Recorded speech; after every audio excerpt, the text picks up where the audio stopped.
Hi there everybody, my name is Boomy and you are watching my channel Boomy Reactions. Now today guys, I have another fat electrician video I would like to watch with you. So we are back at Waffle House. Now I don't know if all of you have caught this video, but if you haven't, go and check it out. I recently watched the Jolly Boys dining at Waffle House with the lovely Noah Sims. And yes, I believe it was Noah's birthday. And as a treat, I think they went out the night before, of course, had a few too many. And then, as is tradition, apparently, after a good old night out, you stumble into Waffle House casually at 3 in the morning. And that's exactly what the boys did. And oh my gosh, the food that they had, they ordered, I think, far too much food. But you know what? That was fine because it just meant the crew got to eat a lot of great food as well. So, yes. Awesome, amazing. So now we have in this video, we are going to check out the Fat Electricians Waffle House, the Roman Colosseum of the South. So I imagine we're going to get a bit of a history lesson on the history of Waffle House, how it began. So I'm clueless. I just thought this was like a chain restaurant. So obviously there's a history there that we're about to dive into. So let's get started. And guys, as ever, if you're enjoying these reactions, please like and subscribe to my channel. Thank you so much. Okay, I'm just going to be honest with you. I actually debated on which channel I was going to upload this video on because on one hand, we're going over a business and the business model that it has. But on the other hand, this restaurant is basically the Roman Colosseum of the South. And I'm pretty sure if you eat there enough, you actually get a deployment patch from the US military. Regardless, I wore my schnazziest tank top for the occasion. Ooh.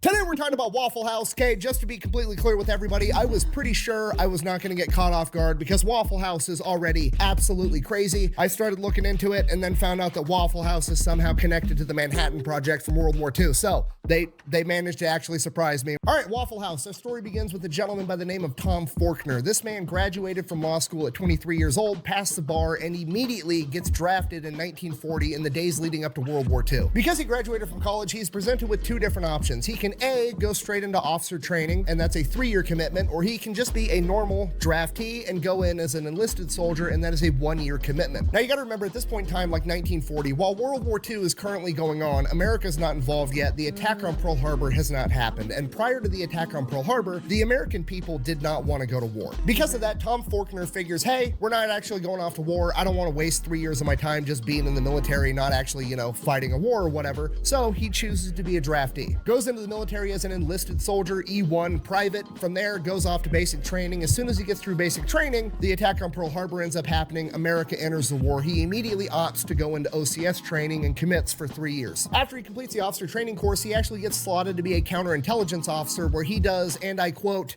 a lot of top secret stuff. You see, my identity must remain mysterious and my mission secret. I cannot reveal it to you. You can actually tell in the interviews that he gave later on in his life, like in the 70s, 80s, and 90s, that he's still not sure what he is and what he isn't allowed to talk about. But he did end up telling us that basically it was his job to try to sneak onto military bases, not as military personnel. So he would basically disguise himself as like a painter or a carpenter or whatever and try to infiltrate a US military base to expose weaknesses within the system to help counteract enemy spies. So he does that for a couple of years, and then one day he ends up getting orders like, hey, you're going to Knoxville, Tennessee. And he's like, okay, for what? And they're like, don't fucking worry about it, just show up. So he shows up in Tennessee and he's given his orders, and those orders, I'm paraphrasing here, but they're essentially, hey, here's your partner. You two are gonna hop in that truck and you are gonna drive it from Knoxville, Tennessee to Los Alamos, New Mexico. You guys are gonna dress in plain clothes. You're not gonna look at what's inside the truck. You're not gonna talk about what's inside the truck. You're gonna take this map and take that exact route. This route avoids every major city and every major highway. You are going to drive straight there 53 hours straight, taking turns sleeping in the passenger seat and not stopping for any reason whatsoever. And he does this for the next year and a half, pretty much non-stop. And then like 20, 30 years after the fact, he finds out that he was actually hauling the majority of the enriched uranium for all of the nuclear testing and the building of nuclear weapons, which, as we all know, brings about the end of World War II, at which point he gets out of the military, moves back home to Atlanta, Georgia, starts helping his dad out with his real estate agency. Now he does. Just a quick question. I mean, like looking back, how safe was that transportation of the uranium, the radioactive material? Like, I am in no way clued up on this, but you know, how safe would that have been for your average person or just any person in a vehicle transporting uranium in the 1940s, around that kind of 1940s? Just a thought, just a thought. Does that for about 10 years, and during this time he ends up selling the house right next door to his to another guy by the name of Joe Rogers, and they pretty much become best friends. Joe Rogers was also an Army veteran. He was actually a pilot that flew B-24s in World War II. When Joe got back home after the war, he did not want to go off to college, so he actually just took the first job that he was offered, being a short order cook at a now defunct restaurant chain known as Tuttle House. He worked his way up, becoming a restaurant manager, then eventually becoming a regional manager. And then one day his neighbor and best friend, Tom Faulkner, real estate agent, always looking for the next investment, comes to him and is like, hey, I'm thinking about opening up my own restaurant. I can get the real estate deal going on that side. I just wanted to know, like, if I opened up and bought a franchise of Tuttle House, would you be willing to run it for me? Now, at this point, it's like 1954, 1955. Joe Rogers has a ton of experience inside the restaurant industry, and he basically tells his best friend, like, hey, don't open a Tuttle House. You should start your own thing. Tuttle House's business model isn't that great. If you start your own restaurant, I will help you run it. He then goes off on vacation with his family, and by the time he comes back, Tom Faulkner has already bought the real estate and comes to Rogers and is like, cool, what's the business we're starting? Where's Pancake's house? What? We stop at Pancake's house. And within the span of like 6 months, the very first of what is now the legendary restaurant chain of Waffle House opens. And Waffle House is legendary, probably for all the wrong reasons. I mean, even if you've never been to a Waffle House, you've heard about Waffle House because, well, I mean, Kid Rock got in a fight there. You've got Haley Booth, the viral Waffle House cook known as the Last Chairbender. There's entire subreddits and YouTube channels almost exclusively dedicated to all the fights that break out at Waffle House. I remember the first time I went to a Waffle House, I stretched first, I grabbed a GoPro, I was ready to yell World Star, nothing exciting happened. I just had delicious breakfast at like 3 o'clock in the morning, which is probably 99% of people's experiences because despite all of the negative PR, Waffle House makes a ton of money and has an incredible business model. Okay, why do fights happen so frequently in Waffle House? Is there a reason? Is it like a late night place? So yeah, I suppose like the Jolly Boys and Noah Sims, they went here after a night out. That must be a common thing, right, guys? So maybe you're still kind of intoxicated, a bit brawly, and you know, you're looking for a fight. Is that a thing? Waffle House had about $1.4 billion in revenue last year, which is about $650,000 per location. And when you take into consideration that each Waffle House is absolutely tiny, that's really impressive. Out of their 2,100 tiny Waffle House locations, their yearly stats are 58 million cups of coffee, 124 million waffles, 153 million servings of hash browns, 272 million eggs, which is about 2% of all the eggs consumed in the United States of America, and 85 million strips of bacon. Yes, I did the math. That is about 8,000 miles worth of bacon. I worry what you just heard was, give me a lot of bacon and eggs. What I said was, give me all the bacon and eggs you have. So Waffle House is obviously doing something right. What exactly are they doing? Well, it all comes down to their business model and their branding. Now, with the Waffle House branding, all the negative PR about fights always breaking out at Waffle House, in a way, has actually helped them out a ton because Waffle House, by and large, is pretty much a regional chain. It's primarily down in the South. Yet, Waffle House has become a household name pretty much everywhere in America. You could have never even seen a Waffle House, and you already know Waffle House is open 365 days a year, 24 hours a day, and they serve breakfast. Why do you know they serve breakfast? Because their name is fucking Waffle House. I mean, look at this sign. You're driving down the road, you see that, you know everything you need to know. They sell breakfast. The end. Do that with another breakfast place. If you're not from there and you don't know what a Denny's or a Perkins or an IHOP is, you have no idea. It's just a restaurant. Maybe. Waffle House, they're selling waffles, which means there's like a 99% chance they sell other breakfast food. Yeah. Fucking sold. I'm in. So already, the branding is absolutely incredible, but here's the true genius of it. Why did they call it Waffle House? Why didn't they call it Breakfast House or Bacon House or Hash Brown House? It's because waffles had the highest profit margin. I cannot stress to you enough how absolutely genius that is, right? Because you don't need to sell breakfast, all right? Everybody's already in on breakfast, okay? I could be blackout drunk at 4 in the morning and you could ask me, hey, do you want breakfast? I'm coming up like the Undertaker every single time. And then you go, the only thing open right now is Waffle House. Okay, I was already sold on breakfast from the get-go, but because Waffle House is where we're going, guess what I'm getting? A motherfucking waffle, and they're making more money. It makes sense that Tom Faulkner was a counterintelligence officer because the man literally said 2 words and has already subconsciously tricked you into ordering the most expensive thing on the menu that makes him the most money. So the branding of Waffle House is both simple and brilliant, and the rest of the business model matches that to a T. Okay, all Waffle Houses are like virtually identical. They're very small. They only seat like 30 people, and you can actually see the cook making you your food. Now, at a glance, you're just like, oh, they're just going for that like 1950s drive-through type of a vibe, which they are, but there's way more to it than that. Because the restaurant is so small, the kitchen never has the opportunity to get bogged down, meaning that they're moving tables very, very quickly. So instead of having one kitchen and 100 customers, you've got one kitchen and 30 customers, and you can just turn those tables over 3 times faster, which pretty much guarantees that every customer is going to get exactly what they wanted. Okay, they're not going in there for 5-star dining. They're going in there because they're hungry and they want breakfast, and now they're going to get breakfast really quick in a small setting that doesn't feel like a packed restaurant where they have to wait in line to be seated. And I know what you're thinking. What if one Waffle House just reaches its maximum capacity, right? What if it's just completely full with a line out the door 24/7 every day of the year? Waffle House surely would build a bigger Waffle House, right? No, we're going to take the same parking lot, and right next to that first Waffle House, we're going to build a second fucking Waffle House, okay? The plan is working, and if it's not broke, don't fix it. Which is one of those things that seems dumb, but is actually brilliant. So obviously speed is key to this business model, and they've done themselves a big favor with their menu because their menu is overwhelmingly simple, okay? It's literally one side of one piece of paper. Okay, the entire menu is comprised of like 10 things. They have waffles, sausage, bacon, ham, eggs, toast, biscuits, gravy, butter, and syrup. Guess how many flavors of syrup they have? 1. It's fucking syrup flavored syrup. The entire menu is simple, exactly how it's supposed to be. So this is interesting. It's kind of like they've gone with a smaller, simplified menu, and that tends to work for a lot of restaurants, doesn't it, guys?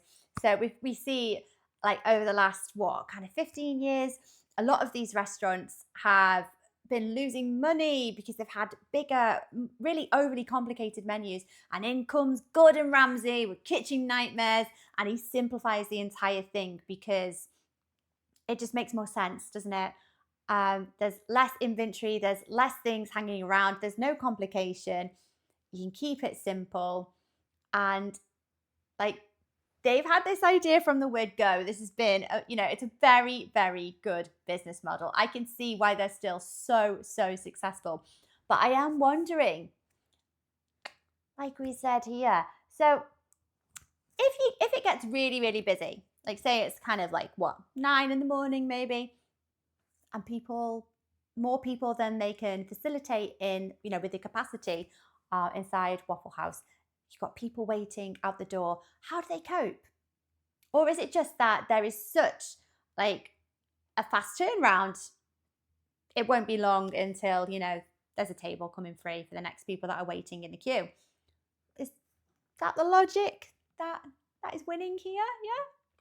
Oh, sorry, they have hash browns too. Sorry, 11 things, not 10. Anyways, moving on. Another reason they do so good is they actually might be the best fast food chain when it comes to taking care of their employees. They pay them higher than average. They have super flexible schedules, and they're one of, if not the only fast food chain that actually offers all their employees healthcare and dental insurance. Okay, and I know what you're thinking. You're like, okay, but really, how good are they actually treating the Waffle House employees? I got the one stat that's everything you need to know, okay? Waffle House treats their employees so well that employees are willing to commute into a natural disaster to work at a different Waffle House when the occasion arises. Yeah, Waffle House is open 24 hours a day, 365 days a year, and they fucking mean it, okay? Whenever there's like a hurricane coming or some type of impending natural disaster, Waffle House organizes what they call a jump team, a bunch of Waffle House employees from a different region that's going to be unaffected because they know that their local employees are going to be busy taking care of their own family and their own houses during a hurricane. So they bring in teams from outside the region to work inside of a natural fucking disaster, and they're willing to do it. I never said thank you.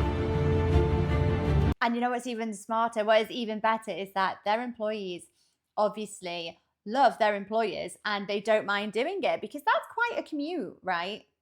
I know there's maybe more Waffle Houses, like maybe down south, but it still looks like they're quite a distance from one another. So that's a long commute for a lot of people. Still, it speaks volumes. I mean, you know, they've got to be pretty happy with where they work. They've got to really like their job and like their employer. And you'll never have to. Okay, McDonald's can barely get their employees to show up on a good day, Yep. and Waffle House has employees volunteering to commute into a fucking hurricane to make breakfast. And this is the most impressive part of the business because Waffle House has the best logistics and preparedness of any company I've ever seen ever. The only entity that beats them in logistical capacity is the United States military. Waffle House is literally ready for absolutely anything. Every single Waffle House has the playbook inside of it that details exactly how the staff is supposed to handle literally any type of emergency or situation that could possibly arise. And if Wow. for some reason the situation comes across that isn't in that playbook, after it happens, they immediately add it to the playbook. It covers tornadoes, hurricanes, floods, a hole in the roof from a branch falling, a car driving into the restaurant. You can drive a car into Waffle House and they're still planning on staying open. The playbook even has detailed plans for every type of disaster for what the local employees, while they're not working, should go home and do to make sure that their house and their family are safe as well. Every single Waffle House has a backup generator. The stovetop, it runs on propane, and they have a bunch of extra propane tanks on hand. Flashlights, candles, batteries, backup water. They have a special menu of what they're able to serve when the water is out and they're running on reserve water. When a Waffle House location is going to be in a disaster area, that Waffle House stocks up on extra food, and then all of the neighboring locations in the unaffected area also stock up and stage food there to get them more food when they need it. If Waffle This is House so is a organized. standing structure, those motherfuckers are serving breakfast come hell or high water. I'm not leaving. I'm not leaving. I'm not fucking leaving! Waffle House is so good at this that FEMA uses them to gauge how bad natural disasters really are. Yes, FEMA, the Federal Emergency Management Agency, literally uses the Waffle House Index to gauge how bad a disaster is. Okay, green, No. Waffle House is running as normal. Yellow, Waffle House is using the backup generator or having to use an altered menu. Red, Waffle House is closed. People are probably already fucking dead by that point. Waffle House is literally the Terminator of the fast food industry, okay? The fact that the federal government, probably the most powerful entity on the planet, maybe ever, looks at a chain of restaurants and is like, man, if Waffle House is closed, we need to mobilize the National Guard is fucking crazy. That's now, maybe you guys are insane. thinking the same thing I was at this point in my research, and I'm like, man, I need to invest in this company. I need to see if I can open up my own Waffle House franchise. This company's awesome. And this is where the bad news comes in. I mean, technically you can franchise a Waffle House, but most of us probably can't. The company is privately owned. It's not on the stock market. It's still owned by the families of the original two founders. And while they do allow franchises, they are super picky about who they let buy in to have a franchise, and they make it very, very expensive to buy in to make sure this is actually what you want. And while that is unfortunate, I think it's actually kind of awesome. It's a company that actually has morals and cares about their image more than they care about next quarter's profits, okay? It's a company that has committed themselves to making breakfast under any circumstances, and they're gonna see that through till the very end, even though they could probably make way more money by just selling franchises and letting whoever the fuck throw up a Waffle House. And now for the fairy tale ending, Joe and Tom worked together as best friends for 62 years to build Waffle House into what it is today. They both passed away at the ages of 97 and 98, and now Waffle House and their legacy lives on as that company is still being operated by their kids, and that is the American dream. Get together with one of your best friends, pick a goal, even if it's something as simple as serving breakfast to people, and never let anything get in between you and achieving your goal, even hurricanes and floods and natural disasters, apparently. Work with your best buddy for 62 years straight, and then die together and hand it off to your kids. In conclusion, Waffle House is the most American company ever, and that's why I love it. Thank you for watching. Best way to support the channel is go buy some merch over at thefatelectrician.com. Quack bang out. Oh, quite like the look of his merch. Quite fancy a vest with a tuxedo on. What do you think? Would it suit me? Oh my gosh. That sounds amazing. So that sounds like a business that actually still has its morals and its heart in the right place. And it's just gone from strength to strength. It's unbelievably impressive. And it sounds like it just kind of started from quite a simplified, like a simple business model. And I don't know, maybe that's, that's what happens when you just really, you double down, you stick to your guns and you stick to your morals and you're doing what you love. You're working with your best friend and it's such a family, a family feel company. You treat your employees as you would like to be treated as an employee yourself. I'm really struggling to find any faults with this company here. It sounds absolutely amazing. And you know what?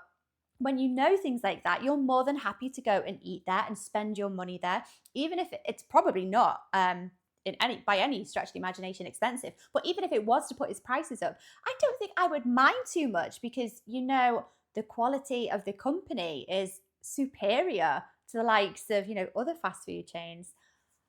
Well, I have never eaten in a Waffle House, obviously, but I will be sure to eat in one when I get around to coming to the States or, eat at a few.